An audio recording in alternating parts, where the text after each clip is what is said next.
Web3 is going to have a smarter, more interesting, more fair, more transparent marketing stack than Web2 ever had. We can look at the blockchain and agree. Merck came in and did spend $1,000 in protocol fees. So Garrett, by the way, you are owed $100 and everyone can see that.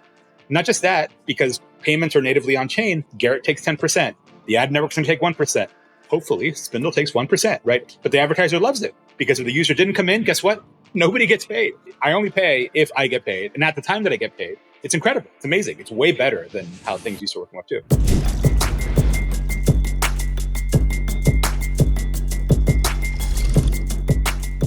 What's up, everybody? Welcome to another episode of Lightspeed. Today, we're joined by Antonio García Martínez, who's the founder of Spindl and also an ad tech guru. Antonio, welcome to the show. I'm just sitting here, just imbibing the ad tech sort of aura. I'm a guru. Yes. Thank you for that great intro, Garrett. You are the guru. I'm really excited to have you on. I think everyone in crypto knows that one of the big things with applications and protocols right now is trying to find a way to make revenue. It's all about cash flows. It's what a lot of people talk about. But one source of revenue you don't see in crypto a whole lot right now is advertising. And part of advertising is you need attribution, which is a concept I want to get into here. Because you have this line that says, if we don't have on-chain attribution, crypto won't be able to scale, at least successfully scale. But before we get into that, I want to help everybody understand what ad tech is. And I think to start, we could go when you started at Facebook and talk about what was the advertising landscape like then, and then how has it evolved over time? Yeah, so this is going back in the midst of time. I had a little YC company. It got sold to Twitter. I landed at Facebook at an interesting time. I was the first product manager for ads targeting. And so Facebook ads, just to set the scene here, was like 20, 25 engineers, maybe 5 or 6 product managers and product directions. We were like in the crappy part of the early campus, not the new beautiful one now. We were totally ignored. Everybody hated ads. We lived in a ghetto because nobody cared about business. Or the revenue side of it, right? I often joke that everything in Web3 is built in the opposite order as Web2. And I think so far that's been true in the sense that Web2 had massive consumer adoption and no business model. And this is largely true across everything, whether it be Uber, Airbnb, Facebook, whatever. And then obviously Web3 is the opposite. Everything is like instantly financialized over 5,000 DAU if you're lucky, right? And so everything was flipped in Web2. Hey kids, back in the day, right? Not that long ago, 10 years ago, things were flipped. And so what was the problem? I remember it's a scene. I read this memoir about it called Chaos Monkeys that has made a splash or whatever, which is kind of an inside scene of what that world was like. I remember there's a scene there in which I joined Facebook, exciting, big company, all of this stuff. I had like six or 700 million users, which was a huge number at the time. I log into the revenue dashboard, which only the ads people had access to because the IPO was supposed to be soon. And what do I see but 17 cent CPMs? Let me break down what that means because it's part of the ad tech world. CPM stands for, everything is an acronym in ad tech. It's not real until it's an acronym. So CPM is cost per mil, like in the Italian Latin sense of 1,000. And it's basically the price per square foot, so to speak, of media, right? So every time you show an ad 1,000 times, how much do you get paid for it? You might ask, why 1,000? Because the per ad cost is so small. You want a number that's like $1 or something, right? And so this basically the CPM is it's almost like telling you how much you're renting a property per square foot or something, right? And so if your CPMs are low, that means your media is not very valuable. It's bad, right? And so Facebook's CPM at the time was like 17 cents or something, which as a figure of merit, the CPMs in the Instagram feed, probably some of the most successful advertising. I'm sure everyone here has clicked on it. They might say they don't, but they've totally clicked on an ad. I have in Instagram and bought a thing. The CPMs, yeah, the CPMs are like $8 or $9, right? Which is high. The CPMs then were 17 cents. And so we're talking like, more than an order of magnitude increase in the past 10 years. And we can get into how that happened, but that's where things stood in circa 2010, right? You had all this inventory, by inventory, I mean ads inventory, like people willing to look at stuff and potentially buy stuff. And you had very little way to sort of monetize it. And how did you connect it to the outside world? How do you do the targeting? How do you build what's called attribution, which hopefully we'll define in a second? These were all very open questions. I often say to people who get disheartened by like the Web3 bear market, it's like, do you realize Web2 it wasn't always clear where this was going, right? Or like if it would monetize. Like I heard the first Uber pitch, it sounded stupid, right? Like there's a lot of things that we now consider to be, because it was, by the way, it would look stupid because it was a black car service, which nobody used at the time. There wasn't the whole driver model where drivers would just sign up. That was actually invented by Lyft and stolen by Uber and became the Uber that everyone uses today, but that's not what it was in the early days, right? So a lot of things were kind of broken about Web2 internet, but then eventually got fixed, right? And so this was one of them. How is the ad system going to work? And Yeah, I mean, the short version is towards 2012 or 13, everyone started paying mobile casual games. This device, we started intermediating. Sorry, that's put on my girlfriend. We started intermediating our lives. Sorry, it's random.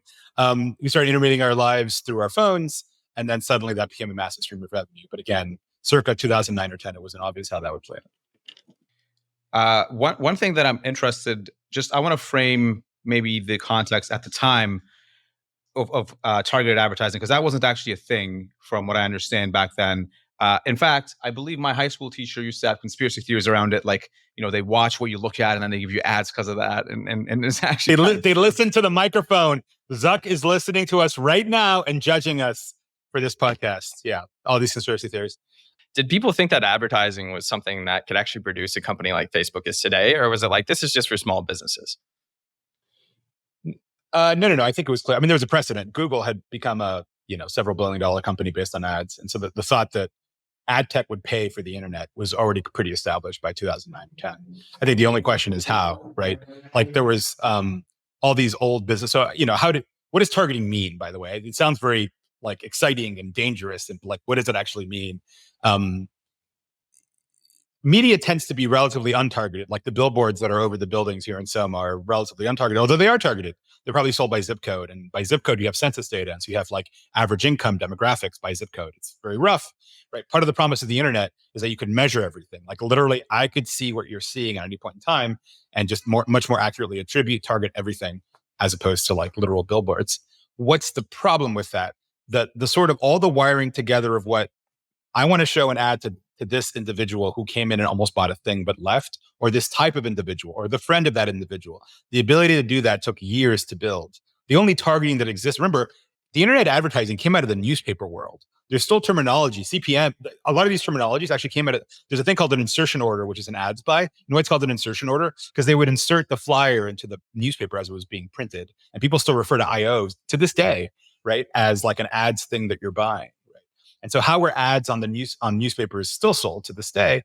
It's what's called contextual targeting. What that means is, I'm looking at the New York Times auto section, so I must be into cars, maybe in market for a car, which by the way, because a car costs whatever, it's $30,000, that is very expensive, right? Because selling them a $60,000 BMW, which brings up an interesting concept, right? If what's called the LTV, the lifetime value, like the value of the thing that I'm trying to sell, the value of the user is very high, the price I can pay for media, the CAC, the customer acquisition cost, to lay another acronym on you, can also be very high, which is interesting because one thing there's a lot of things that are similar in Web3 to Web2 and some things that are very different. The LTVs in Web3 can be much higher than Web2, right? Like if you manage to bring in some like degen whale trader into your decks, that dude's going to generate thousands of dollars of trading fees, which is way more than Amazon makes on the average sale, which means they can pay a lot more for media, right? So if we manage to wire all this stuff together, the DEX with the aggregator, with the crypto publisher that got the user there could be a lot of value being unlocked to drive that user down that funnel, right? So like tying these two things together. It's not really about ads. Ads is just one way to make a commercial call to action to get a user's attention. It's really about sending a user down a funnel, showing them an offering they want to engage with, monetizing that thing, and then reaching them again in some way. The ad itself, the little display unit. When I say Web3 ads, I don't mean those little pop-ups on mobile. I mean some piece of content that is of interest to the user, that is a commercial call to action that produces a commercial event. That's what I mean by an ad. It can be a very agnostic definition. But that's a little bit of how this world sees the world. And a lot of what's called programmatic advertising is all about, segmenting and targeting and saying, Garrett, you're on, just to name random publishers, Decrypt or Blockworks. And I know, by the way, that your wallet has $100,000 worth of ETH. And by the way, you own 10 Bored Apes and 5 DeGods, and holy shit, you're an NFT whale. So maybe you're interested in my mint, right? Isn't that cool? It's interesting. Maybe what I'm seeing inside Gem should change as a function of my wallet or as a function of some other NFT mint that wants to get in front of you, right? You can do lots of interesting things on chain that aren't just like Facebook ads, right? And so a lot of so just to pump my bag for a second, company called Spindl, a lot of what we're trying to do is take a lot of the learnings, like what's the interesting thing that worked in Web2, remove the shittiness, to be blunt, like having a Facebook sitting in the middle of it and eating, 70, 80% of the value, get rid of that. But the ability to actually measure the effectiveness of a campaign, of understanding what a user's into, that's still cool. That still provides value to the user. That still pays for potentially consumer Web3. That stuff is worth importing. So that's what we're trying to do here at Spindl.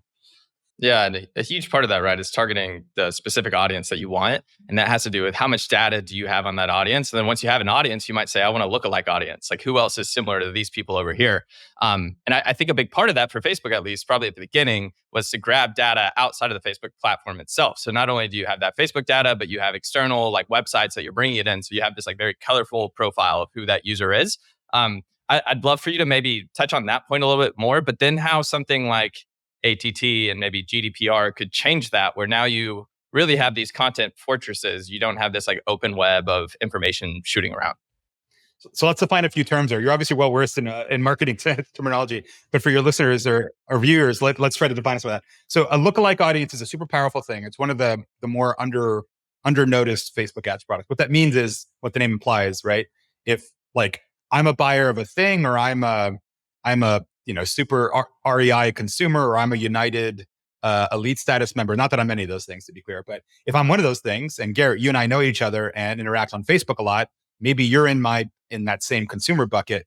And so, one of the biggest challenges marketers have, and this is going to be as true in Web3, it's already true in Web3 as it will be elsewhere, is like, yeah, okay, I've got my 1,000 little whales, and assuming, Spindl and 2 other companies do their job, I'll be able to go and target them somewhere. But like, hey, ads machinery, find me 3 other people like these people. And that's where it's like Garrett gets into the mix and you generate a lookalike audience. So like people often ask like, oh, what Facebook data is being used to target me? To be honest, a lot of internal Facebook, like what I liked and what I did, isn't being used for targeting in the sense people think of like, oh, I said a thing, so I'm seeing an ad because I mentioned dog food to my girlfriend, therefore I'm seeing dog food ad. It's like, no, bro, it's because you Googled dog food 2 seconds before it. That's why you're seeing the dog food ad. It's not because of anything you said on the phone. But the ability to actually have like a similarity metric between users and say this person's like this person, that actually is super valuable. And so the other thing you mentioned, which was the key unlock for the targeting side, and I mean, one of the things I can claim to have contributed at Facebook is we shipped what's called Facebook Exchange, and the first versions of custom audiences. It's basically what you said. How do we join to the outside world? In fact, my memoir, Chaos Monkeys, opens with me like pitching Zuck on what was then the radical idea of, maybe we should use some non-Facebook data to like rank ads, because the Facebook data itself, to be honest, like what you liked is just not valuable enough. And we spent a year trying to use likes and interests and all this crap to show ads, and it made almost no difference whatsoever. The fact that you liked the Burberry page, or you liked BMW, was like it was almost like owning an NFT. It was like a brand participation thing, but it didn't mean I'm about to buy a BMW, right? We once did a study and it showed that like some huge fraction of Burberry likes were people in countries whose GDP was less than a Burberry jacket and the cost of a Burberry jacket, right? Like these people were just not in market for a $3,000 women's jacket. Like it just wasn't going to happen, right? We just didn't have that data. So how do you do that? And there's a bunch of stuff here, but part of it is, this is open stuff. You can go browse the internet and you'll see Facebook firing a pixel on the website you go to. And if you're shopping for a thing, again, this is why nobody listens to your microphone, but you shopped on the website and you came back to Instagram. And that's why you saw the ad inside Instagram, because 2 seconds before you were on that website. And indeed, they uploaded your email to Facebook and said, show this ad to everyone who came but didn't buy. And that's why you're seeing the ad. And so those 2 things, having Facebook data understand who's like each other in a graph, and then joining to the outside world in some relatively data safe, privacy safe sort of way, saying, aha, this is who REI or this is whoever wants to target. That's how all of this started working on the Web2 stuff. You can kind of start to see where Web3 or crypto kind of can help eliminate some inefficiencies in that process. So with that, let's go to Spindl, the company you founded. Can you explain just from the ground up exactly what Spindl is, how it works, and why our audience, who may be founders or maybe potential customers, should care about it? Yeah. So, as you can tell from all this like super ad tech nerd talk that's going on, I spent like 10 plus years in the ad tech side, early stage YC company, Facebook. I was an advisor at Twitter, worked at Branch Metrics, et cetera. I got crypto pilled, a bunch of friends in crypto, and I started getting into it. And I made a few intros, started talking to companies. I'm like, I just could not understand, how is it that these are companies with like $1 billion valuations who don't understand their basic user value, where users are coming from? Like they didn't understand anything basically.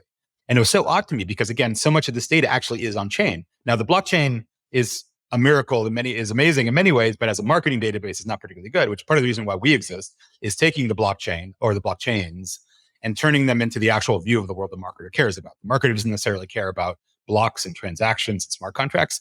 They care about this user came in from Twitter and spent $6,000 on this microsite that we launched for this campaign that we launched. That's what they want, right?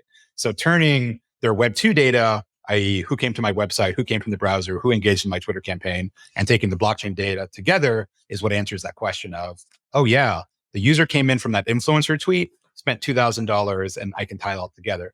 That story I just told you is basically what's kind of the nerd name is attribution. You're attributing to that Twitter influencer the fact that they generated $2,000 and brought in this user. And tying all that together is like basics. Without that, you have no idea what's going on in you as a business. Like, what do I do? Do I spend more money on Facebook? Do I hire more social media managers? Do I pay these like DeFi dudes on Twitter who tweet for money? Like what's going on here? Do I do a token drop, right? Like what do I do? Right? Without it, you're basically flying blind, which is what Web3 has been doing, right? I mean, just to credit to them, they've used the tools they've had, right? Like NFT drops are basically ads, to be honest, right? Where it's not a great ad, but it appears in your wallet and you sort of engage with it, assuming you see it, et cetera, et cetera.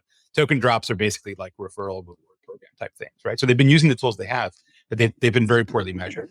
So the first thing we built was that. Like, right now with Spindl, like you click on a thing, you convert, like you do a thing on chain 2 weeks later, and we tie it all together and tell you how like the whole user journey happened, right? So that's one aspect of the product. The other aspect, just to really nerd out, this is a very nice story I've told you about, attribution tells you what happened in the world. That's partially true. In reality, though, being a little more cynical, what attribution tells you is like, okay, in Web2 at least, do I pay Google or Facebook for the user? That's basically the question it answers, right? Because it has a very simple attribution model. Literally, who touched the user last? Okay, that's the winner. So go pay Facebook, $40,000 for these 2,000 users, right?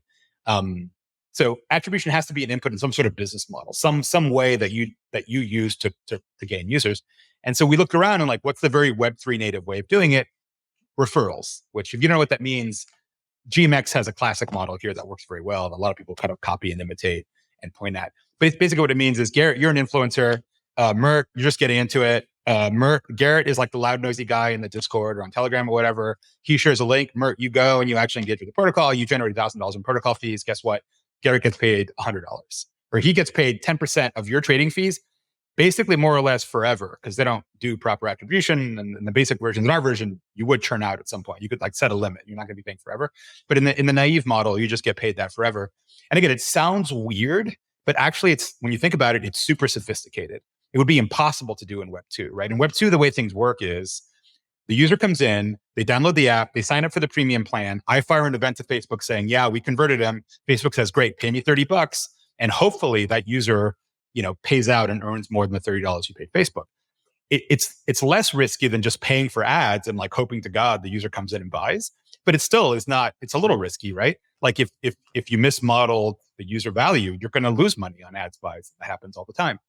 Wouldn't it be cool if I could say, look, I only pay for the user if they come in, they spend money, and then by the way, I'm paying you a fraction of their revenue. That's super hard to do. In Web2, it doesn't exist, right? So again, a lot of things in Web3 are kind of backwards, but a lot of the thinking is actually way more sophisticated than the Web2 side, which is one of our theses. At the end of the day, I think Web3 is going to have a smarter, more interesting, more fair, more transparent marketing stack than Web2 ever had at all, because of things like this. We can look at the blockchain and agree. Yeah, it turns out Merck came in and did spend $1,000 in protocol fees. So Garrett, by the way, you are owed $100, and everyone can see that. Not just that, because payments are natively on chain, everyone can take a little cut of it. Garrett takes 10%. The ad network's going to take 1%. Hopefully, Spindl takes 1%, right? Everyone eats a little bit out of it, but the advertiser loves it, because if the user didn't come in, guess what? I pay nothing.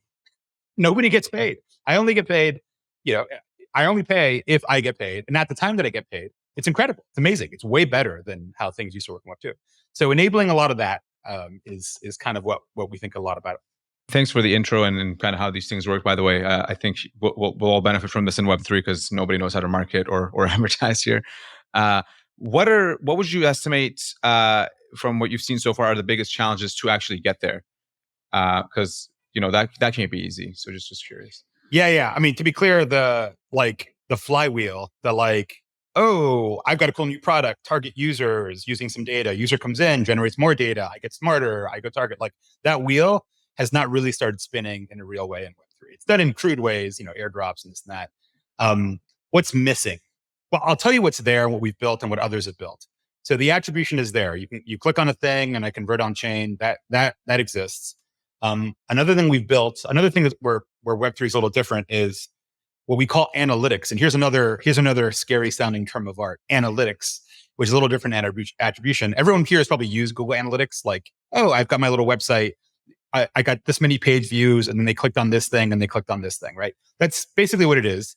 It's a little different than attribution in that it's the user funnel inside your app. It's not, they came from Facebook and they monetize this much. It's kind of like the part that I can control, which is like the game or the app. How do they go through that little micro part of the funnel, right? In Web2, that's like a whole different product. There's like whole other unicorn companies, Amplitude, Mixpanel, et cetera, that do nothing but that are not the companies that do the attribution thing I talked about. In Web3, those distinctions are less operative. Like we initially didn't plan on building it, but we did. We basically built Mixpanel for Web3. I'm not going to do a live demo or anything, but basically in the same way that you go to Mixpanel and say, oh, I've got these 4 little key points in my experience and this other point, and I tie it all together and I look at like all that weird stuff. Oh, and then by the way, there's like this weird on-chain event that Spindl can do that too, right? Like we can put those together because again, the Web3 market, the Web3 marketer in many ways is less sophisticated, but also more sophisticated than the Web2 marketer. They expect to see the entire funnel. They expect to see everything. I want to know my Twitter revenue. I want to know what came out of that mint. And I want to see what users are doing on my website all in one app at once with native support for Web3 events. Like, can you produce that, Spindl? It's like, okay. That wasn't part of the pitch. That's not what we raised money on. That was not, and I was looking at our pitch deck, like that was not in the deck. But now it's in the product because games have come in. And so one cool thing about Web3 gaming is starting to happen. You're starting to see real studios get into it, but they're not like totally on chain, right? Like not every game action's on chain because like literally you can't handle the throughput. Even on Solana or whatever, the TPS just isn't high enough. And so a lot of events are being fired off chain, but again, they want to see them all together. So it's like Spindl, you've got to be able to ingest these 150 different event types and then show it alongside all the NFT stuff that's happening on chain in one like cohesive way. And so there's a lot of that going on. There's a lot of the traditional walls that existed in Web2 because historically Google Analytics was different than attribution or whatever. Those distinctions don't matter anymore. And so everything's a lot more jumbled together. That's the part that exists. So the question you asked is what's missing? What's totally missing is what I call, and I think like a lot of people think, like it's not just the crazy Antonio sort of theory, is that there's a publisher problem. Like let's say I've got marketing budget, like I've got 50K from the Arbitrum Foundation or whatever, or I've got 50K from the DAO to go and sign up another 2,000 users. Where do I spend the money? Like, what do I do with that? Right? Like, I can go and pay, I can go pay for Spindl to like track it all, but then what, right? Do I go spend it on Facebook and Google ads? Probably not. They may not even allow the ads if it's like DeFi and stuff. It's probably not going to be very effective. Do I, what is the media? What do I do? So there's a massive publisher problem, right? I'm hoping Web3 consumer takes off in a big way such that there's more cool stuff to measure. But that's the big problem right there. Yeah, Antonio, when you're talking about publishers, are you, like, would examples be even like Blockworks reporting website? Almost like someone thinks of like a Wall Street Journal, or like we have Facebook today. That's where a lot of marketing goes for like games, right? Especially mobile games. I know this is more in the future, but who do you think that could be? Because like in Web2, it's aggregators, it's Google and Facebook, right? But like, where does that shift in Web3? Yeah. So Blockworks and whatnot are definitely publishers. CoinGecko and whatever. I think questing platforms are interesting. Questing platforms drive a lot of value, actually. We just did a study on Base measuring layer 3 campaigns, and they were pretty successful. I forget the exact percentage, but the layer 3 drove a significant, almost as much on-chain activity as Coinbase's like on-chain summer launch site, right? It's pretty cool. If your viewers are wondering, just go to blog.spindl.xyz and there'll be a whole post analyzing the whole thing. So they're clearly a publisher. I think wallets could be really interesting publishers. Like wallets are clearly trying to be like the content portal for Web3 in the same way that Yahoo was in the early days of Web2. So I go to my wallet and I see interesting NFTs or games to interact with. I do hope that MetaMask, Coinbase and whatnot like lean into that because you could have all sorts of interesting discovery going on there. Obviously there's Farcaster, which I like because I'm a member of the community. I'm a tiny investor. I like Dan. I'd love to see them grow sort of bigger than they are today. I think influencers are publishers, right? Like if you've got a big audience on Twitter and you're like, pumping a token or doing whatever, you're a publisher, right? You're decentralized, very fragmented, but you're a publisher. One thing we enable is like the Spindl tracking link thing. So that if you're an influencer, like you can share the link and it just goes to the site to be clear, but the link makes it easy to track. you can actually say, oh, you know what? I actually drove these many wallet sign-ins or this much on-chain activity, right? So I don't know. It's an open question. Who is the true publisher in Web3? I'm sure Coinbase will be a juggernaut in there. Oh, I am curious, is there such thing as programmatic payments with this yet? So like if I did have a link for a protocol, someone clicked on it, they used, just making it up, some protocol in Solana, would I automatically get a payment through USDC or Sol? That's what Spindl enables. So yeah. So you would, and I mean, it's not just Spindl, but you would sign up as a referrer to the referral program that we're enabling. You get a ref ID code. You share that link. People engage, and then money just shows up in your wallet. or typically, they don't want to pay the gas fee, so you have to like go into the site and pay the gas fees to transfer it. But effectively, you're just getting auto paid. Yes. Yeah. I want to actually maybe take a step back here and approach advertising at a more philosophical level. I'm sure many people read Seth Godin's blog here. And so what a lot of people, when they think of marketing or advertising in crypto, they don't actually know what they're referring to. Maybe they think of like some very specific thing, but there's actually a difference between marketing and advertising as most people would describe it. What do you think about kind of that dichotomy that some people make? Do you think they're the same thing, fundamentally different things? That's a good question. I rarely wax philosophical about advertising, I have to say. But in this case, I mean, I guess the distinction is, advertising is a subset of marketing, right? Strictly speaking, there's all forms of guerrilla marketing, viral marketing, and there's a distinction between brand marketing, which is about brand, knowledge and sort of a look and feel of a product, and the actual performance marketing, where I want to drive this concrete action. I see advertising as one form of marketing in a sense, right? And when I say ads, everyone thinks of those little blocky ads that everyone hates on mobile, which I also hate. But like, let's make it a little bit more like gray zone ambiguous, right? Like, what about native ads? Well, native ads is an ad that looks exactly like the content, like Instagram ads. Why are Instagram ads so effective? Because the ad is not Facebook. And Zuck was right about this. He always refused to show standard ad units inside Facebook. He didn't want the little blocky 300 by 250 display ads you see everywhere. He's like, no. That would ruin the look of Facebook. It's got to be a native thing. And that's what it is. So like the ad you see inside Instagram looks exactly like an Instagram post. In fact, it might have started as an Instagram post and then got promoted to an ad. The best ads look like organic content that you want to engage with. And in the ideal world, it should be indistinguishable, an ad from content I want to ingest. And unfortunately, the targeting, things aren't quite there yet. It's still like a statistical phenomenon that I see an ad and engage with it. But in theory, everyone is trying to get to the holy grail of like, actually, I want to see, like, I'm happy to see commercial content because I find it engaging and cool. And I think Web3 is one of these areas where that union of ads and organic can be a lot closer, because it is, the NFT is kind of an ad. It's kind of a commercial thing because Frank at DGods is going on about whatever, but I want to see it. Like, that's fine, right? And then if I engage with it, then maybe somebody gets paid because they brought it to my attention. That's okay. But it's a much tighter coupling to what the user wants to see, and then they're empowered to not see it. You know what? I can switch wallets, and that whole trail goes away, and I go do something else. And I control my own data, my own personality on chain, and it's very different than, frankly, the Web2 world, where all my data disappears into weird third-party things, and I keep opting out of things, but I'm still getting spam emails, and the whole world sucks. And that's that world we definitely want to avoid. The feed on Facebook's really interesting, right? Because like for the first time, it wasn't like a newspaper where everybody sees the same thing, but instead it's like your feed is automatically updating. You have like dynamic ads that are tailored for you, not just like the people in your city. And I'm sure that'll happen in crypto. And that was kind of taking advantage of the new tech, where I kind of hate this word, but people say skeuomorphic. Like, you take the ads out of a newspaper and you just put it on a website. Like, that's skeuomorphic instead of having like dynamic ads in a feed. What do you think that is going to be in crypto? Like, I know you mentioned NFTs. Do you think that's like the Web3 native version of that? Or do you see anything else that could happen? It's funny you mentioned the newsfeed being a radical concept, because again, we're so used to it. I mean, obviously I'm used to it. I look through newsfeeds. But at one point it was like shocking. In fact, there's a scene I hate to be that guy who's like citing his own book or whatever, but there's a scene in Cast Monkeys in which I just got onboarded. So I'm getting like the pep talk, right, from Chris Cox, who's like the head of product, who was there from the earliest days. And he's a great speaker. He's very charismatic.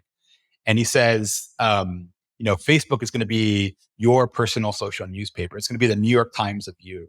And even me, who was joining Facebook, it seemed a bit much, right? Like, oh, come on, is that really going to happen? And now it's like, well, obviously, right? We live in this fragmented universe in which the reality I see through Twitter is like different than the one that Mert's seeing because you follow different people and you block different people and God knows what else is going on, right? That's exactly what's happening, right? That's exactly what happened. We've had speaking of decentralization, we've had a total decentralization of media in that way. Yeah, you mentioned skeuomorphism. That's an interesting point. Again, it's a big $10 word, as they say. I think Chris Dixon probably, I don't know, coined it in the context of Web3. And what it means is it's a very old phenomenon that when a new form of media comes in, it imitates the sort of motifs and tropes and standards of the previous media. So, for example, if you watch early TV shows, they're like radio shows, right? It's like the person just sitting in front of the camera reading the thing as if they were like, and it sucked, right? And then obviously they understood, oh, wait, hold on. We don't have to sit here and just read things. There can be somebody dancing. There could be this, could be that, there could be a bunch of other things, right? Early movies were basically just filmed theater pieces, and people didn't realize, wait a second, why are we doing this? Like we can do all sorts of things, right? And then the medium gets a lot more interesting, right? And so the theory here is that Web3 is going to start imitating Web2 forms, and it would suck if so, right? Because like the whole point is getting out of skeuomorphism. Like you don't want to imitate the tropes. Like you want to do the cool new thing that the new medium makes possible. So what is that cool new thing? I mean, just talking very tactically, like again, quests seem to be taking off as like the native ad unit. Like a lot of games and a lot of DeFi, like initially, to be clear, I was a little skeptical. I'm like, dude, I don't know, paying the user to do for it, like this isn't going to work. And we've tested like 3 or 4 quests now. We've got another case study coming out with YGG soon. They kind of do drive a lot of user engagement, actually. I don't know. And so it seems to work. So this business where like you show an ad unit, it's super rich. They ask you to do 3 or 4 things, and like you start getting into the thing, that seems to work.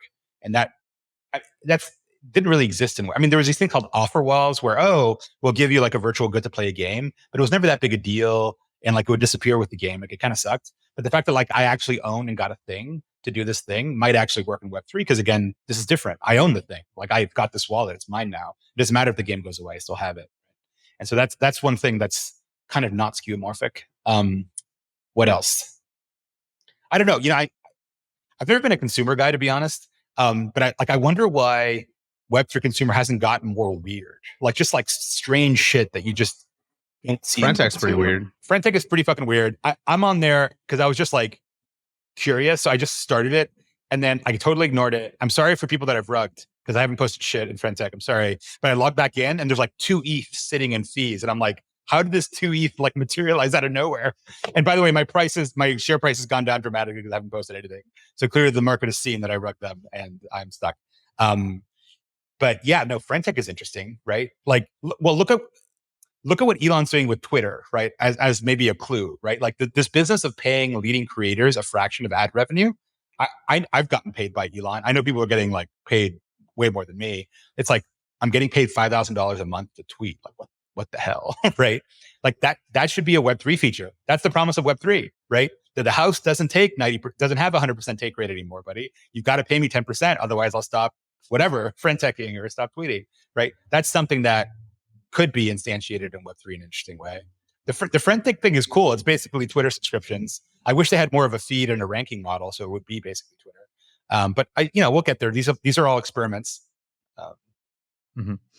Yeah, there's actually a lot there. But so you mentioned Chris Dixon and maybe not repeating some of the same things from Web 2. I think and I have to touch on this just due to our Web3 audience here. One big criticism of the Web 2 model has been you don't own your data, right? And that caused all sorts of issues and scandals and whatnot. And Web3 is apparently supposed to change this, right? That's kind of the promise. You have worked in both. What are your thoughts on this entire concept? Putting my Web 2 hat on, this business of, data's the new oil, owning user data, paying the user for data, that's the perpetually bad ad tech idea that never played out and never worked. And I'll tell you why it didn't work in Web 2 and why it might work in Web 3, although to be honest, I'm a little skeptical.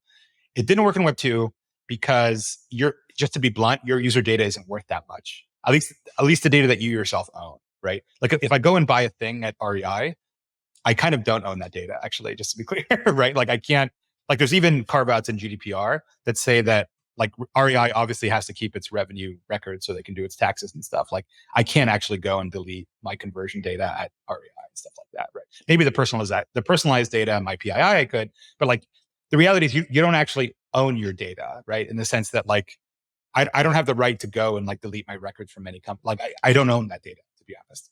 And even the data I do own, like it just isn't worth that much. I'm sure all of us use Brave or have signed up for the BAT token. Like I like Brave, I like the company. Like I'm very positive Brave, but users get paid $4 a year from BAT. Like they're using Brave because it's a good browser. They're not using Brave because they're getting paid for the data, right? Like they're just not.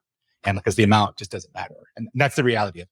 If you got paid for your data in the open web, not the data that Facebook owns, not the data that Home Depot owns, that data just isn't worth very much. You're just not going to get paid anything. Okay. Now fast forward to Web3. Is Web3 different? Maybe. Again, the user values in Web3 tend to be higher. Like the amount of money I spend on a DeFi protocol tends to be higher. The data that is mine, actually, that I have in my wallet, like the NFT I bought, that could be worth a decent amount. Actually, I can definitely make it go away. So if you don't pay me for it, I can just use it as a different wallet. That's a level of leverage I didn't have in Web2. So maybe I'm withholding skepticism. I just to pay users for their data trope, it can't just be that, right? Someone else has to get paid. The publisher does. You have the performance of the like other parts have to be there. Just paying users for the data just kind of isn't good enough. At least in Web2. Yeah, that makes sense. Just stepping back from advertising for a second, like what interested you as somebody who's like a prominent figure in Web2 to be interested in crypto? What was it about it? Yeah, it was definitely, my friends definitely crypto filled me. I have too many friends in crypto. I won't name names, but whatever. You can probably guess. Balaji. I've interviewed Balaji a number of times, so he definitely got me into it. I've had a lot of interesting Balaji conversations. The fundamental reason why I believe in crypto, to me, as someone who spent a lot of time in Web2, works in FANG, like been around the block, okay, so to speak, on the Web2 side, is that if you imagine that human life is getting virtualized, right? Like the singularity, right? The soft singularity is happening in the sense that that's it. My life is getting intermediated by this, or maybe by VR headsets or whatever.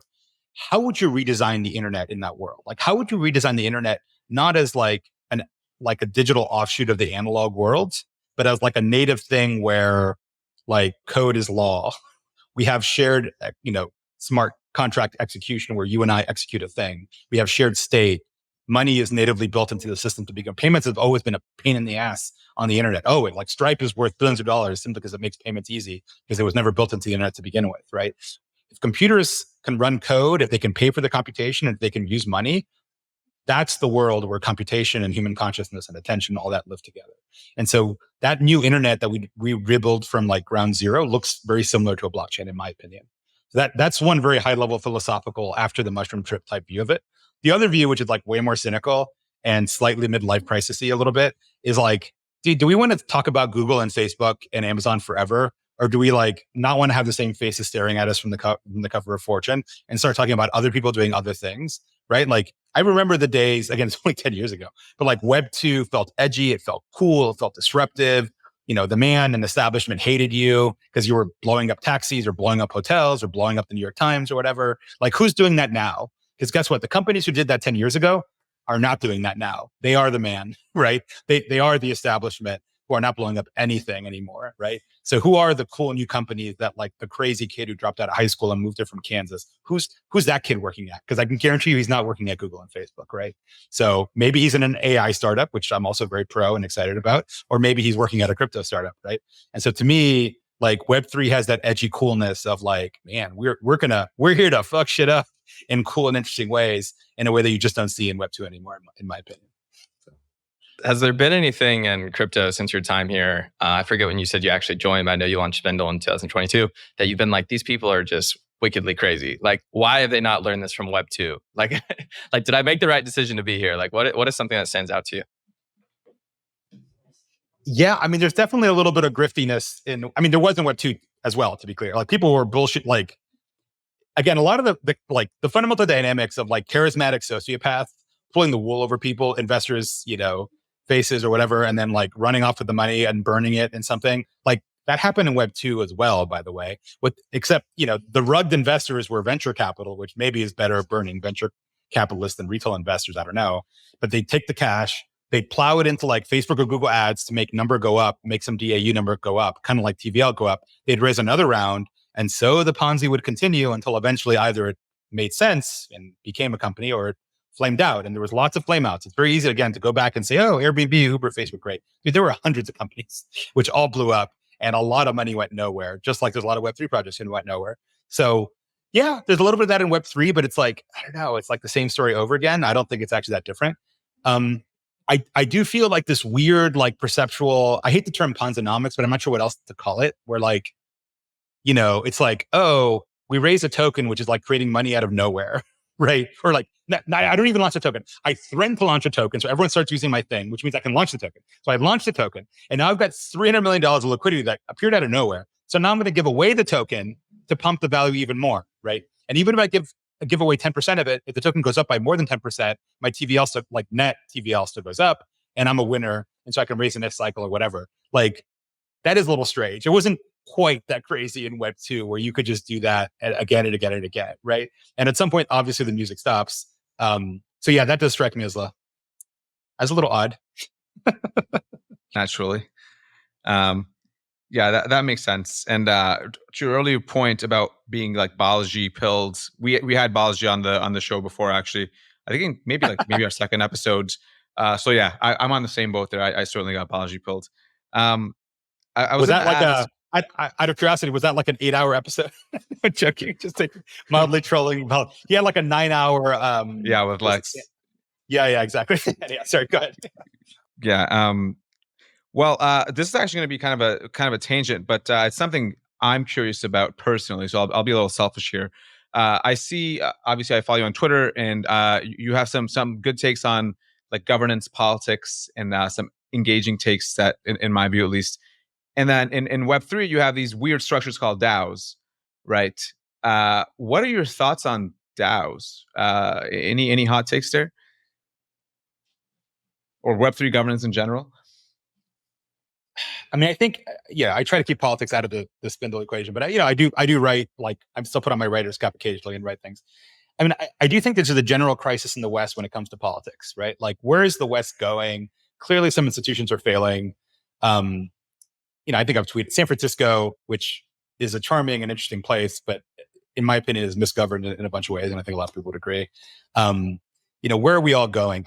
I think one of the interesting things about crypto, speaking of Balaji, I think the network state is interesting. I did a review of his book, which I thought is interesting. I think things like Praxis and all these like starter city stuff is kind of interesting and cool. I'm pro builder, pro experimenter, all that stuff, right?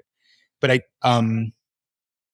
I do wonder, like, if there's enough there in the sense that, like, I don't know, we should decouple the problem. A DAO is one thing. How do we administer this piece of like public infrastructure? Like ENS, for example, is interesting. I use it. I have agm.eth. I think it works better than the standard domain name system. Like, that's a public good. And yeah, maybe some form of public governance is a good thing. I think a DAO there obviously makes sense.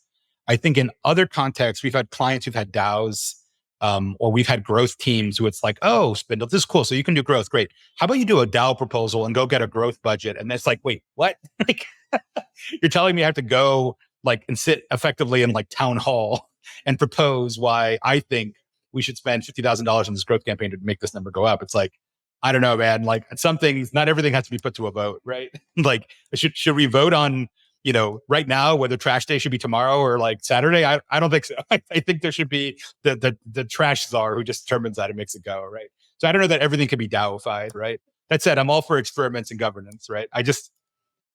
The other thing that's weird, right? Like, getting back to the point of like, why do I believe in crypto? Is because it's like the virtual world, the virtual economy you create. We're still creatures who physically exist in this world, at least until like the meta VR headset's good enough and we're all like avatars in this thing.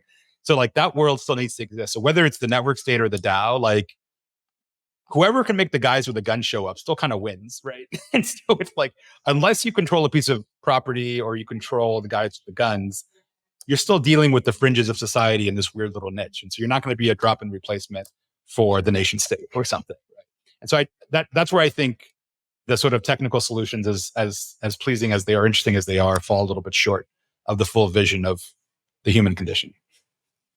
Yeah, I think that's interesting. I think there's a big question out on DAOs still. I think anything, though, that helps communities coordinate better in some way, whether that's, in the digital life that we're going into, which you talked about earlier, then that has value in itself. So I'm pretty interested about that. This is a little bit of a tangent from that. I'm curious, though, when you just think about crypto adoption and people coming to Web3, You would know this better than me, I think, but Facebook, I think around 2012, did a big push into like their applications. So not the actual website, but they almost like redid the app itself. And then having the app and the iPhone is what really enabled mobile gaming to take off. And it was that focus on apps. And so it was like this new form factor people had that was a phone. It's like, well, I have a phone, maybe I should try games, right? And then they try games, and then that industry is blown up. Crypto doesn't really feel like it has that, in the sense that there's not like some new forcing function of a form factor. What do you think would bring crypto adoption? Like, what do we need? That, by the way, that's a great short summary. It's funny, as like an old timer, I guess, in tech, like I don't often realize like how much the kids even realize what it was like, but that's exactly how it was, right? Like, just to remind everyone, just to settle on this point, right? When I joined Facebook, they were investing in a thing called HTML5, which is kind of like the progressive web app concept that Friendtech is built on. It's like the super fancy HTML thing. And the idea was that like, oh, phones aren't powerful enough to run apps. It's going to be forever hamstrung. Let's run it all in the cloud and basically just show the thing. It was like a total disaster. Like, it didn't work at all. And, one good thing about Facebook is it would rapidly like course correct if things were broken. And like Zuck would just say, fix it or you're all fired, basically. And so they went back to native mobile apps. But you're right. Like, I remember at one point, native, like Facebook, most of Facebook usage, felt like Web3. It was mostly web. It wasn't on mobile at all. But then that obviously very quickly flipped. And exactly like you said, mobile gaming actually drove a lot of the rise of like performance marketing, the ad exchange, like all this crazy stuff we're talking about, analytics, attribution, all this stuff was driven by games, actually.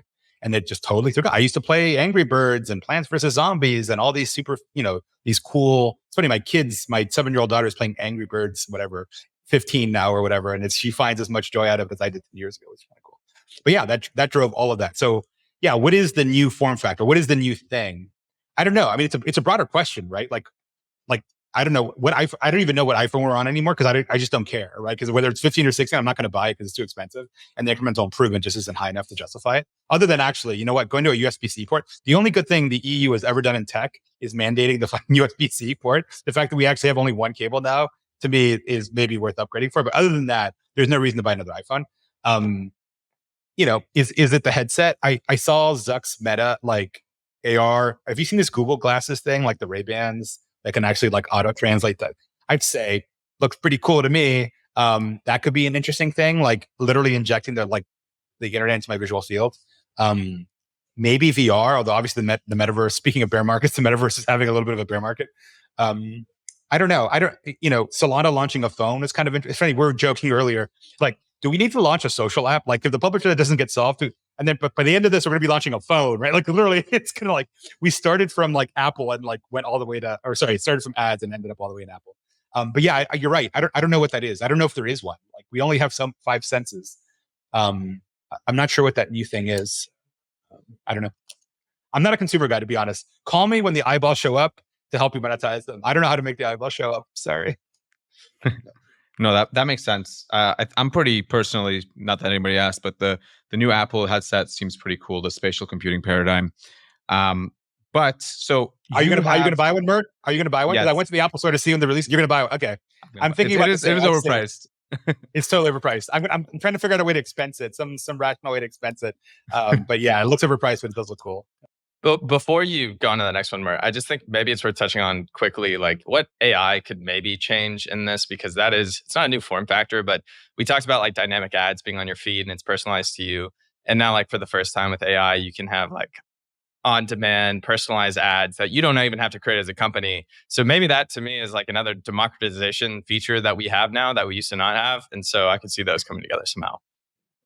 Yeah, it's funny you mentioned that. I mean, not to fucking plug like crazy, but the girlfriend whose cover photo showed up, she's actually the CEO of a generative AI startup that auto generates ads. Exactly what you just said. Like you literally go in like ChatGPT and say, show me a picture of the product whose photo I just uploaded, right? Like that's the previous step. Like I want to see in a desert scene that looks like cyberpunk with blah, blah, blah, blah, blah, blah. And like it makes the video ad just appear. And it's pretty damn magical, I have to say. They launched recently and the tweet went viral because like, oh man, like you can actually do this now. To be honest, I don't think the tech is quite there yet. It's not exactly what you're imagining. Like all those mid-journey photos you see, like take a lot of time to produce and like it's not quite there in a programmatic way, but it will be soon. Then what I want to see with AI, I want to see crypto and AI collide. That's what I want to see. And I'm not sure how to make this happen, but I'd love to see like all the training sets that AI uses, Like, can those digital rights be encoded on the blockchain and paid for in ETH or something? Like, there must be some way to make the two most exciting currents in tech like collide in some crazy way that both sides benefit from. But in any case, that's a kind of a tangent. But yeah, no, the generative AI thing is interesting. I mean, I don't know. AI is cool. It's funny. It's one of these things that is definitely at the peak hype cycle. I think people aren't realizing that a lot of it's just an end of its products inside Microsoft, which is fine. Nothing wrong with that, right? But it's like, it's going to be an incremental improvement on existing products. I still think that when it comes to being decentralized and disruptive, crypto is a lot more disruptive than AI is. I mean, you can already tell, right? Like the leading AI company is doing deals with Microsoft. It's obviously heavily centralized and will be. AI, to be blunt, is censorable. Crypto is not, right? Those are different system parameters, right? So yeah, I don't know. Yeah, I mean, I've seen a few AI tools like well, I don't want to plug companies on the podcast, but like, instead of using Dune, like I can enter a thing and like it just generates the blockchain data. That's kind of cool. We could use that potentially at some. We don't use it now, to be clear, but at some point it'd be an interesting way of like literally searching through my own blockchain data that I use for a marketing thing. Like at some point it'll happen for sure. I think AI is going to become kind of like a utility that you just pay for. Like we're going to just have this super smart computing that interfaces with humans really well, just like in every damn thing, including crypto. Yeah, I think what you're referring to, at least we had a similar version on Solana, was you basically just say what kind of data you want to query, and then it like translates into like a SQL model, and then you're able to. It's super cool. And I also agree with the censorship part. I remember when ChatGPT first came out, I used to be able to type some very wild stuff in there, and then that quickly stopped happening. But we kind of just glanced over this, but it's no small feat. You sold a company, right, a YC company, and then you were early to Facebook, and then now you have your own startup. So you know a thing or two about startups. And so I want to get your take, maybe some advice for people in crypto who are startup founders, and what are some things that you've seen that they do maybe wrong in crypto? You made the analogy of like Web3 is just Web2 backwards in certain aspects. Like what are some? How do you think about it? What should us crypto founders learn from Web2? Yeah, I mean, I hate to be like the guy who showed up at the party and who's complaining about the punch bowl or the way people are behaving, right? But I do think crypto and Web3 have like a different startup culture and vibe to them. I mean, they're all kind of like nerdy and tech forward, which is great. But I do think, and again, I don't feel like I'm criticizing. And again, some of the things that are different, I think are different in a good way. Like things don't have to be like Web2, right? But I do find it strange that the user experience is not front and center in Web3 in a way that it was in Web2, because people lived and died by their MAUs, right? Like it's less the case now, but when I first started like trying to play Axie in the United States, and it was basically like, I'm not an idiot here. I've spent almost 15 years in tech. I think it was impossible to buy an Axie from the US. Like it literally, like nothing would actually work. Like you would literally have been executed by Zuck if you shipped a user sign up flow like that at Facebook. Like it would have been like beyond, your career would have been over. Just that's it. Move to Bali. That's it. You're done here. Like you can just never work in this town again if you had shipped some of like the user experiences that you see in Web3. So like that, I think that is going to have to change. You can't assume the other guy is like a nerdy degen dude like you are, because that's, if you want scale, if you got real numbers, you cannot make that assumption. That's not the way it works, right? The average user is not going to care about a Solana Polygon food fight on Twitter. They just don't care. They want to do cool shit online. They don't even know that they're on chain. It doesn't matter, right? Just magical things happen when they get engaged. Like that's how you need to build it if you're building for consumer. Right? But that's one thing I would just say, that I think Web3 could change a little bit and can import a little bit of the Web2 DNA. Yeah, we had Jeff Morris from Tinder on the show, and he basically said the exact same thing, which is that it's weird how much we haven't focused on UX. Like I think he told a story about how in India something took like for Tinder like a few seconds longer, and that like completely destroyed like conversion rates for there.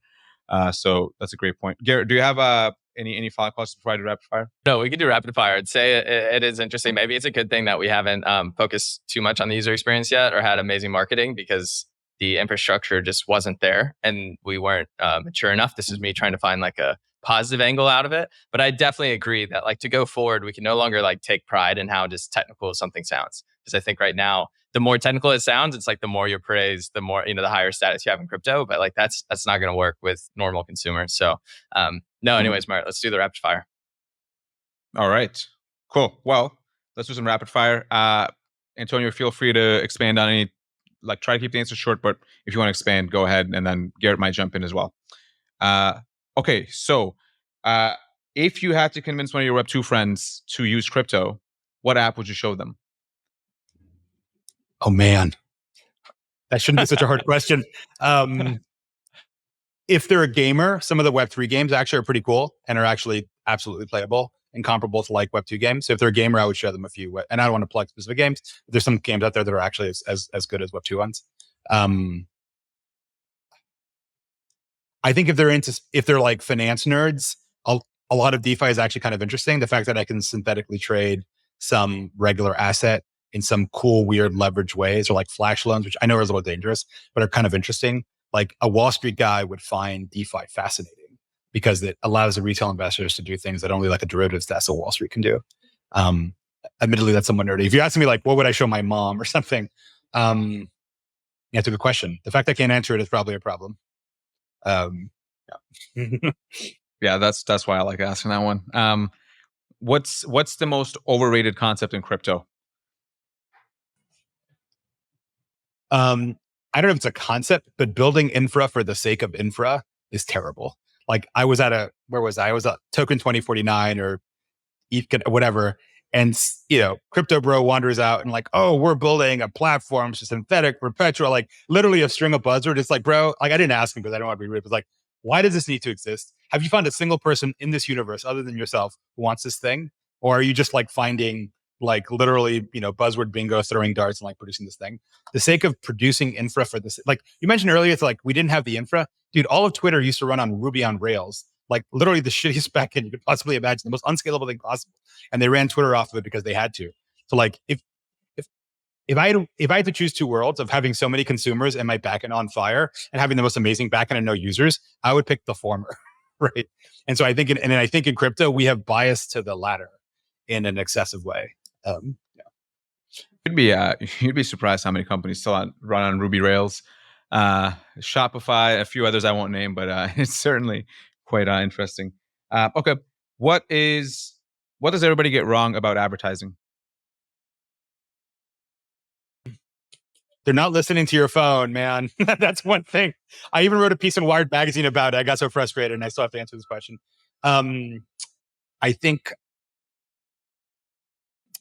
they don't understand that advertising works, right? Like there's a reason why it's a several billion-dollar industry, but it still is like a statistical fluke, right? Like click-through rates, like what fraction of users click on a thing, even in a very successful ads platform like Instagram, is still like 3%, which sounds like a lot, but it means 97% of people have no recollection of anything, right? Like imagine any product in which the hit rate was 3%. You'd be like, this is terrible. But that's basically the cutting edge of ads. And so ads work in the sense that if the media is priced appropriately, then it makes sense to buy the ad, but it's still really bad and does not work very well at all. That's one thing that people get wrong. Talking about writing a piece on Wired, you also obviously wrote a book, Chaos Monkeys. What is one tip that has helped you improve your writing?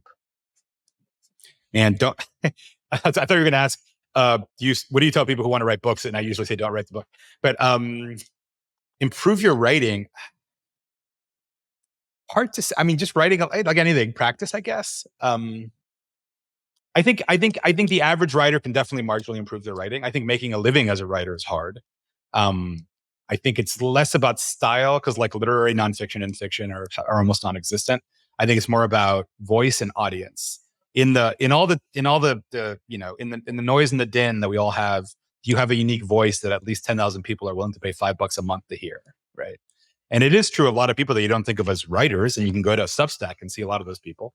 But for most people, it's like, it's not even about the writing style. It's just, am I so insane that the random scribblings of me are something most people would pay for? And the reality is for most people, it's no. That said, if you're writing, I don't know, content marketing copy for your startup, you can definitely get better at it.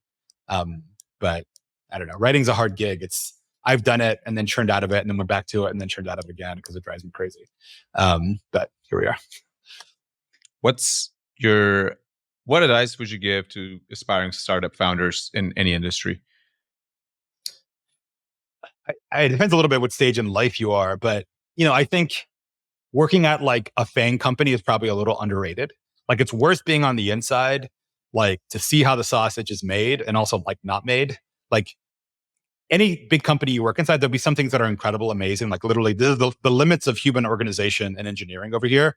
And then this is like total pandemonium. And I don't understand how an almost $1 trillion company has things that are so screwed up, right? You should see that. You should understand what that is. You should understand what it is to look at an entire industry and know you control part of it. You should understand what it is that I certainly had the advantage of this inside Facebook. I was like a mid-level product manager, right? But to like the outside ad tech world, I was like a princeling who could make entire CEOs and startups and C-suites just show up and demo me and be a little, of course, it had nothing to do with me, it had to do with Facebook. But knowing that, seeing all the other startups for the tiny little dots they are on your radar screen, if they appear at all, is very good to know. Because like even now when we talk, when we interact with larger companies, I know what that is because I've been on the other side of it. I know what it is to be the mid-level PM at, I'm not going to name names, whatever, one company we work with, and know what it is to have me show up and say, hey, we do this cool new weird thing that your company's, by the way, is never going to build, and you should partner with us to go to this thing. I know what that is. And so I'd recommend work at a, how to joke that like, or what is like the apocryphal Kurt Vonnegut's thing of like, live in New York, right? While you're young, but not so long that it makes you hard or whatever. It's like work at a Google or Facebook or Amazon or Airbnb, but not so long that it makes you kind of lazy and, not want to go do your own thing. So that's one piece of advice. Yeah, Antonio, if you were like 20 years old right now or in high school or coming out of college, and you couldn't go into crypto, like what field would you want to go into? Oh, man. Yeah, I mean, I have so many thoughts about life of like, man, what if I just rewound? What would I do different? I mean, there's other areas of tech that I've explored or thought about before going into crypto. I think the shipping and logistics space, I know it's a little random, is pretty cool. I once did like a 2 or 3 month deep dive. A buddy of mine actually did go do a shipping startup. The shipping world is fascinating. Like what Flexport is doing is interesting, and a bunch of other shipping startups is really interesting.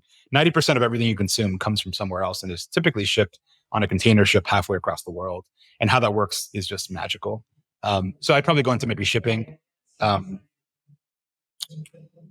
don't know. I wish I were smarter. I dropped out of a PhD program in physics, and I wish I'd been better at it and could have been like a scientist and actually moved the limits of human knowledge, but I kind of wasn't smart enough for it, and academia wasn't quite my style.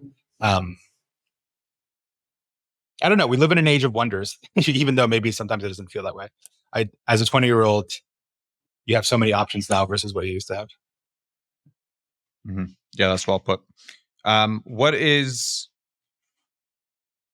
the worst mistake people make when they try to do marketing? Well, just spend a bunch of money on ads and don't measure them. That's what, right? But it's actually true. Like, not actually measuring effectiveness or running some marketing tactic and not even understanding like where the money went or like whether it was successful or not. That's definitely one of them.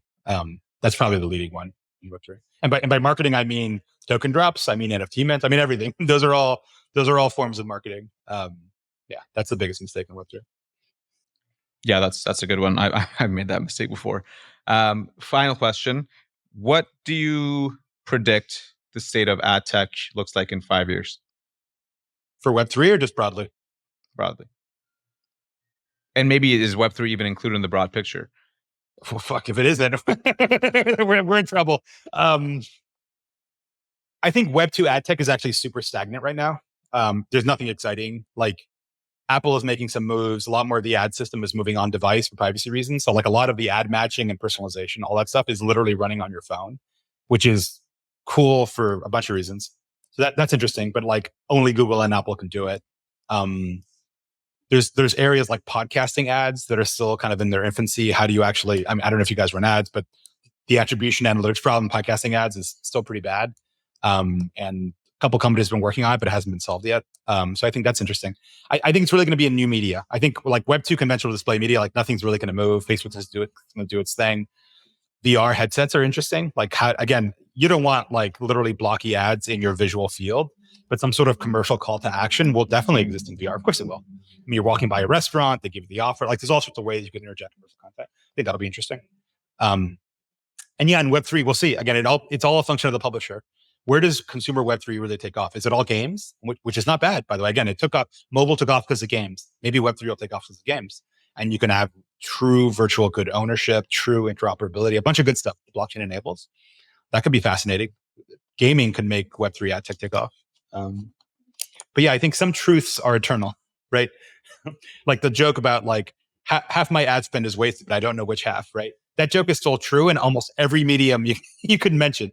In the case of Web3, it's more than half. It's like literally 90%, right? But answering that question is going to be true in any future state of the world. And, human attention is what it is. Our human life has a certain length to it. So 15 seconds of my attention has some value to it. And that's going to be true forever.